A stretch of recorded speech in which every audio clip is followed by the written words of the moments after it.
चुनाव से पहले मुद्दे कई सारे होते हैं और इन्हीं मुद्दों को लेकर नेताजी जनता के बीच में पहुंचते हैं, लेकिन जब काम नहीं करते हैं तो जनता का मन बड़ा दुखी होता है। यमुना शुद्धिकरण मथुरा का एक बड़ा मुद्दा है, लेकिन यमुना पर काम कितना हुआ ये आज हमने जानने की कोशिश की।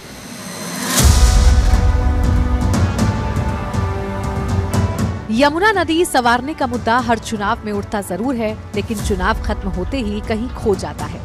ऐसे में कितनी निर्मल हुई यमुना, ये जानना जरूरी हो गया था। मथुरा के विश्राम घाट पर हम मौजूद हैं। विश्राम घाट को विश्राम घाट इसलिए कहा जाता है क्योंकि ये मान्यता है कि श्री कृष्ण और बलदाऊ जब कंस का वध कर आए थे तो इसी घाट पर आकर उन्होंने विश्राम किया था। ये वो यमुना नदी है जहां से वासुदेव जी अपने छोटे से लल्ला को अपने सर पर रखकर यहां से गोकुल की तरफ गए थे।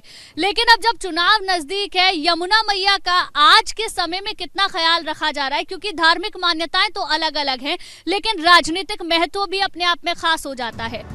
यूं तो सीवरेज प्लांट यमुना के विश्राम घाट पर लगा हुआ है, लेकिन लोगों का कहना है वो सिर्फ सफेद हाथी है। यमुना गंदी आखिर किस लिए हो रही है, ये जानने की कोशिश लगातार हम कर रहे हैं। और जब हम विश्राम घाट पर पहुंचे हैं, यमुना नदी पीछे बह रही है और घाट पर आप एक नाला देखेंगे। मेरे पीछे आप एक एसटीपी प्लांट भी देखेंगे जिसका काम है सीवरेज तक नालों के पानी को पहुंचाना। लेकिन उसके बावजूद भी जो यहाँ का पानी है वो सीधे यमुना नदी में जा रहा है। यहाँ के जो लोग हैं उनसे बात करने की कोशिश करते हैं। यमुना में पानी जो नालों का जाता है वो शुरू से जा रहा है और अभी भी जा रहा है। ये उसी स्थिति को देखते हुए ये सीवेज पंप लगाया गया था और इसमें जो है सीवेज का पानी जो होता है ये दूसरी लाइन में डाल के जो है उसे सीवेज में पहुंचा देता है, यमुना में नहीं जाने देता है। लेकिन फिर भी अक्सर हम कभी जब ये देखते हैं कि इसका जो पानी है वो यमुना जी में सीधा जाता है। मथुरा के घाट से होते हुए होली गेट चौराहे पर हम पहुँचे, जहाँ चहल पहल थी और आ रही थी पेड़े की खुशबू।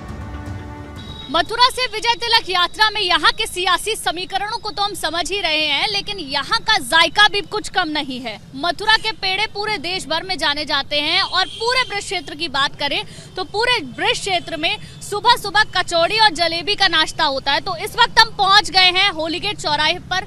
मथुरा का प्रमुख ये चौराहा है।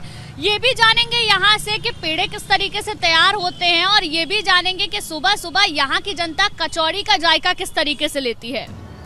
पेड़े बनाने में मशगूल कामगारों से लेकर व्यापारियों ने खुलकर बताया कि मथुरा की जनता किसको खिलाने जा रही है जीत का पेड़ा। तो अब देखिए चुनाव भी नजदीक है, तो मथुरा का पेड़ा किसे खिला रहे हैं इस बार? देखिए मथुरा का पेड़ा तो भगवान श्री कृष्ण जिस पर कृपा करेंगे वो ही खाएगा।